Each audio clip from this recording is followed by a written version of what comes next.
Right, it's 20th of March 2024, it's 11:30 in the morning, and I'm about to attempt to fire up this VFR that I've built, or been building over the last four years, I think it is. I got it, and you know, it's been bit by bit. And what I've done is I've got a VF 750 chassis, a VFR 750 RC24 engine, and an RC36 ignition system and carburetors. Now, this has been built this way because it's basically a case of what did I have in the garage at the time. So I bought the bike as a basket case, and I've been going through it bit by bit, and we've had to do a few modifications.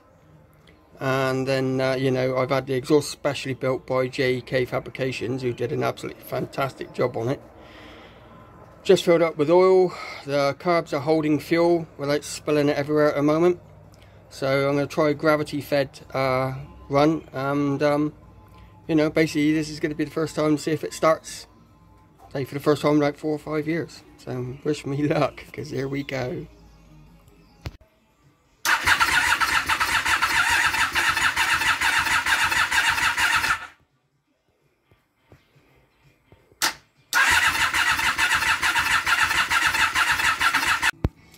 Right, so after a bit of an issue this morning with trying to start it up, which I'll explain later, let's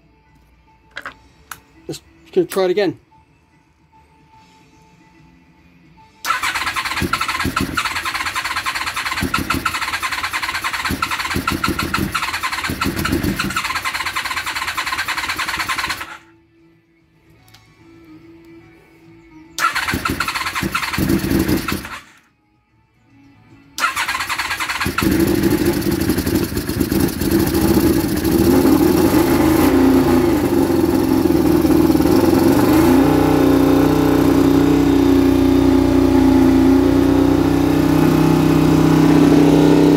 Okay, take 3. After a bit of a near disaster, which was entirely my own fault for not paying attention to what I was doing,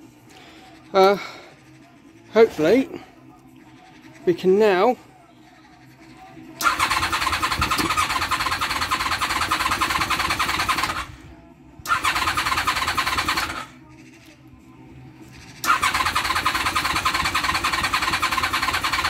but now it's not going to fucking do anything at all.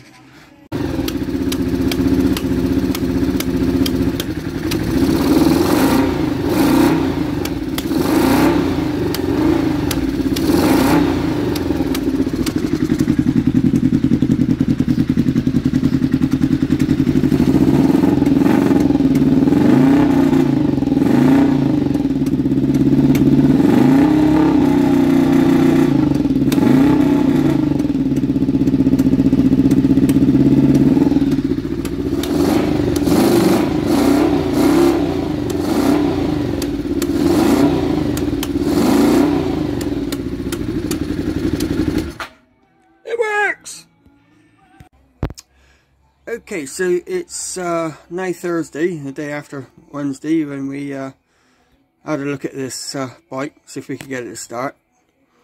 It doesn't matter how many years you've been doing stuff, you know, you always get that one day where your mind just goes blank.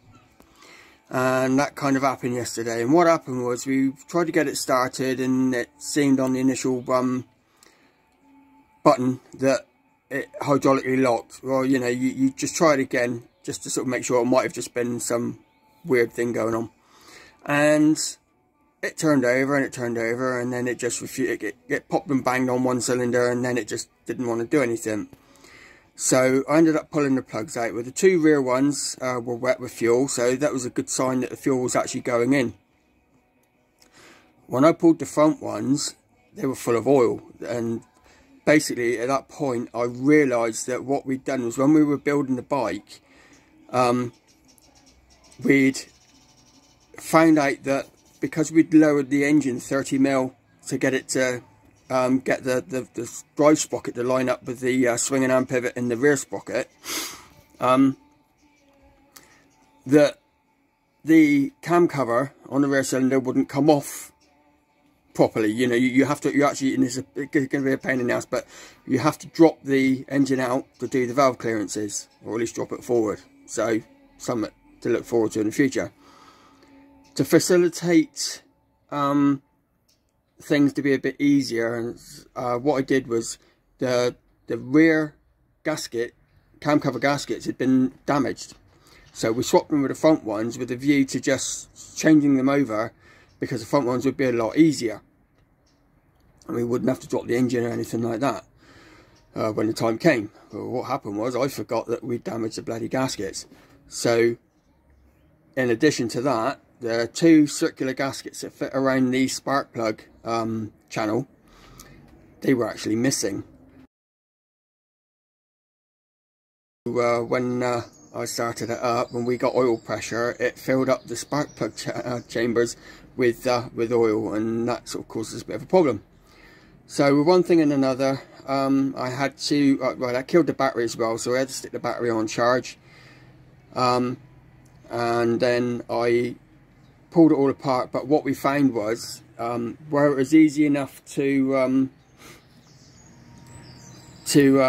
get the spark plugs out, with like actually removing the radiator and the oil cooler, what we actually found was is that when it comes to actually removing the cam cover, the radiator and the oil cooler and all that has to actually come off to take it out of the way.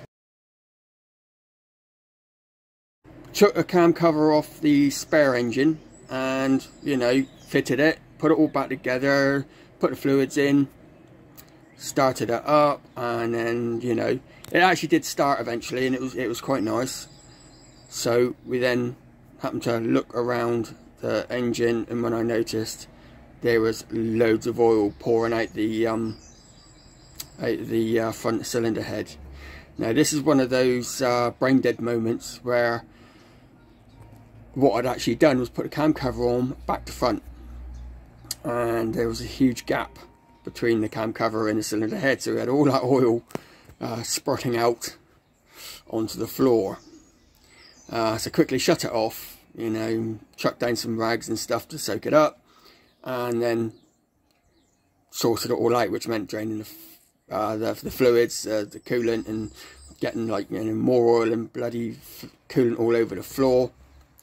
Because, you know, it never matters how do you try to not let that happen, it's going to happen. So we then, I got it back together, we're making sure that the cam cover was in the right place, we checked everything over, and it took absolutely ages to fire up. And, you know, I thought at one point it actually wasn't going to, but you see by the video at the end there that it eventually did fire up. Now, it's gravity fed on the fuel, so the fuel wasn't quite reaching a couple of the cylinders properly.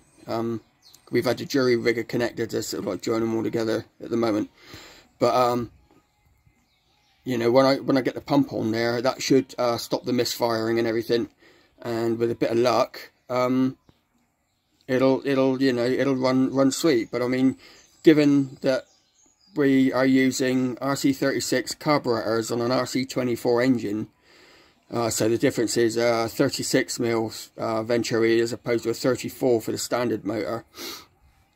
And we are what I actually did was graft an RC36 ignition module into the VF750 original wiring loom.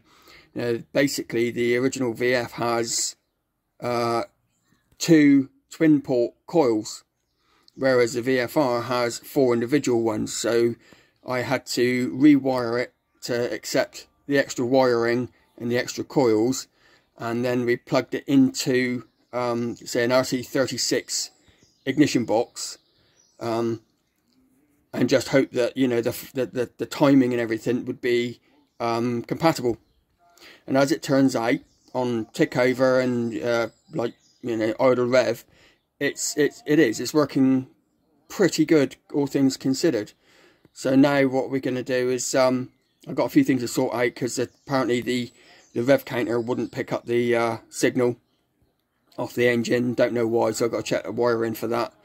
And you know, then just basically go through it, make sure everything's, you know, working at its best, and hopefully it won't be too long before we do the first test ride down the path.